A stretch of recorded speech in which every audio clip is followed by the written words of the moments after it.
वसल्लम को बुलाया खाने के लिए। आका खाना खा के वापस जा रहे हैं, उस्मान गनी पीछे पीछे चल रहे हैं और क्या कह रहे हैं, 1 2 3 4 5 6 गिन रहे हैं। अल्लाह के महबूब सल्लल्लाहु अलैहि वसल्लम खड़े हो गए, पूछा उस्मान क्या गिन रहा है, उस्मान क्या गिन रहा है, मैंने तो आज तक तेरी जुबान से यूं गिनना कभी नहीं सुना कि तू कुछ गिन रहा हो।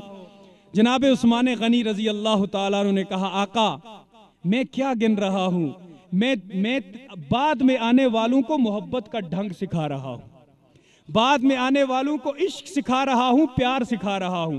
उस्मान कैसे सिखा रहा है, आका आप मेरे घर आए, मेरे घर को पुररौनक कर दिया, आप मेरे घर से जा रहे हैं, मेरे रस्तों को पुररौनक कर दिया, आज मेरे रस्ते सारे रस्तों से अफजल हो गए इसलिए कि तेरे कदम उस पे लग गए, आज मेरा घर सारे घरों का सरदार बन गया इसलिए कि तेरे कदम उसमें लग गए। उस्मान बता गिन क्या रहा है, आका जितने कदम तेरे मेरे घर तक आए और जितने कदम वापस गए हैं, मैं ये चाहता हूं इतने गुलाम अल्लाह के रास्ते में आजाद कर दूं, ताकि दुनिया को पता चल जाए कि मोहब्बत इस चीज का नाम है, मोहब्बत इसको कहते हैं जो उस्मान गनी ने सिखा दी है, मोहब्बत इसको कहते हैं जो सहाबा ने सिखा दी है। अलीउल मुर्तजा आते हैं, देखा तो अल्लाह के महबूब सल्लल्लाहु अलैहि वसल्लम खामोश बैठे हुए हैं। किसी से पूछा कि आज आका खामोश बैठे हुए हैं, इस खामोशी की वजह क्या है?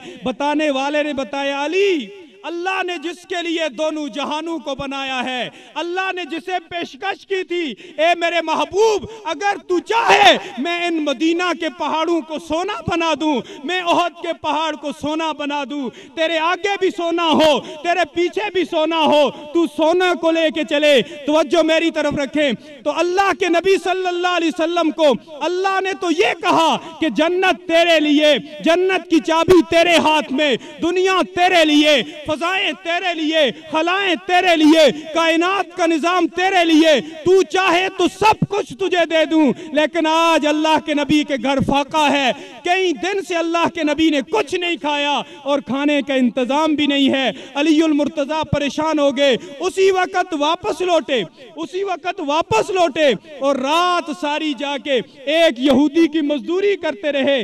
17 डोल पानी के खींच के कुएं से निकाले। यहूदी ने हर डोल के बदले में हजरत अलीउल मुर्तजा को एक एक खजूर दी। 17 डोल के बदले में 17 खजूरें अल्लाह के नबी के सामने लाके अलीउल मुर्तजा ने पेश की और हक अदा कर दिया इश्क का और तरीका सिखा दिया इश्क का।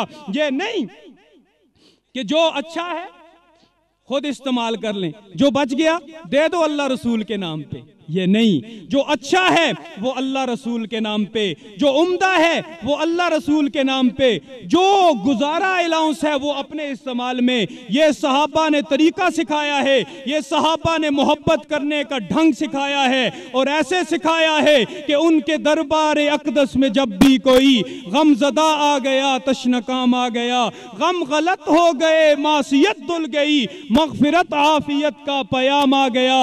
थे जो लेने गए तूर पर, समझ रहे हैं, थे जो लेने गए तूर पर कलीमे खुदा, फर्क ये है कलीम और महबूब में, वो कलाम उसका लेने गए तूर पर, इनके घर खुद खुदा का कलाम आ गया।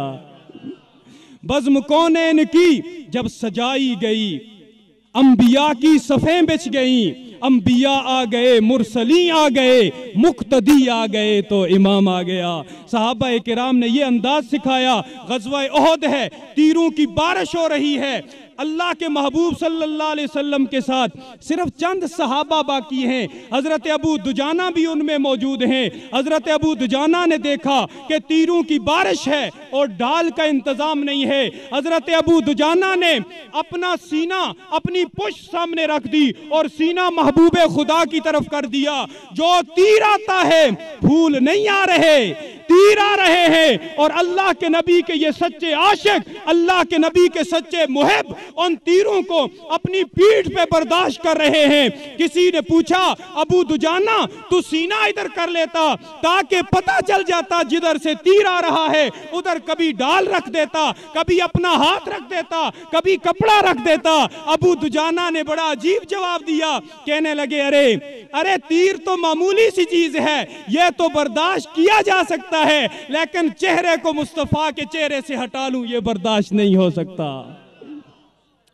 ये इश्क है, ये सहाबा ने सिखाया है। और अल्लाह के नबी के चेहरा अक़दस के अंदर खोद की कड़ियां घुस गई, लोहे की कड़ियां घुस गई, निकालने से निकलती नहीं है। इधर से अबू बकर दौड़ रहे हैं, इधर से अबू उबैदा बिन जर्राह दौड़ रहे हैं, और दोनों ने तहैया किया है कि ये कड़ियां मैंने निकालनी है। हत्ता कि अबू उबैदा बिन जर्राह आज आगे बढ़ गए और अपने दांत से महबूबे खुदा के चेहरे में फंसी हुई वो कड़ियां निकालने लगे।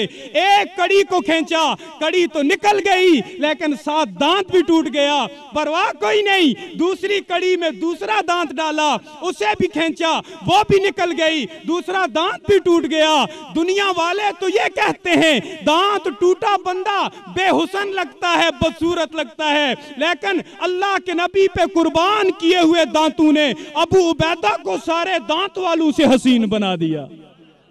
कहने वाले कहते हैं कि अबू उबैदा हसीन तो था, लेकिन दांतों की मौजूदगी में इतना हसीन नहीं लगता था जितना बगैर दांतों के हसीन लगता था। भाइयों जरा लगा के तो देखो, जरा अल्लाह के नबी से मोहब्बत करके तो देखो, जरा इन जुबानी कलामी नारों से बाहर तो निकलो। हाय अफसोस, आज हमें इन नारों के अंदर पाबंद कर दिया गया, इनसे निकलने का रास्ता हमें नहीं दिया जा रहा। जिस रास्ते से हम निकलने की कोशिश करते हैं, कोई इल्जाम पहले ही सामने एक इश्तिहार लिए खड़ा होता है, ये तो निकल गया, वो तो उस हसार से निकल के अल्लाह के नबी की सच्ची मोहब्बत में दाखिल हो रहा है। करेंगे ना सच्ची मोहब्बत?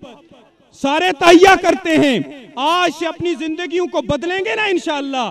ये दुनिया की थोड़ी सी रंगीनी के लिए, अपने आप को चेहरे के सामने खुद हसीन लगने के लिए अल्लाह के नबी की नाफरमानी, अल्लाह के नबी की हुक्म दूली, इधर से इश्क का दावा है, इधर से हमारी ये हालत है। अरे आशिक तो वो थे, बाप भी चला गया वो भी शहीद हो गया, बेटे भी गए वो भी शहीद हो गए, खाविंद भी गया वो भी शहीद हो गया, भाई गया वो भी शहीद हो गया। बताओ एक औरत के इसके अलावा और क्या सारे?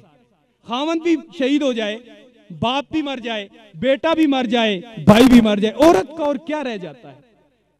औरत तो जीते जी मर जाती है, लेकिन जिन्होंने सिखाया उन्होंने यूं सिखाया। हजरत हिंदा को पता चलता है गज़वा ओहद में शिकस्त हो गई है और नबी करीम सल्लल्लाहु अलैहि वसल्लम अल-याज़ु बिल्लाह शहीद हो गए हैं, तो हिंदा दौड़ लगाती है ओहद के मैदान की तरफ। रास्ते में एक मिला, उसने कहा हिंदा किधर को जाती है? उसने सोचा शायद भाई का पता करने जा रही है। कहा हिंदा किधर को जाती है? कहा ओहद के मैदान में जा रही हूँ। क्यों जा रही है? मुझे पता चला है कि मुसलमानों को शिकस्त हुई और नबी मुकर्रम सल्लल्लाहु अलैहि वसल्लम को तकलीफ पहुंची है। कहा कि उनका तो पता नहीं है, तेरे भाई की लाश सामने देखी थी। कहा छोड़ो भाई को, आगे पहुंची। किसी ने कहा तेरे बेटे की लाश देखी थी, कहा छोड़ो बेटे को। किसी ने कहा तेरे खावंद की लाश देखी थी, कहा छोड़ो खावंद को। किसी ने कहा तेरे बाप की लाश देखी थी, कहा छोड़ो बाप को।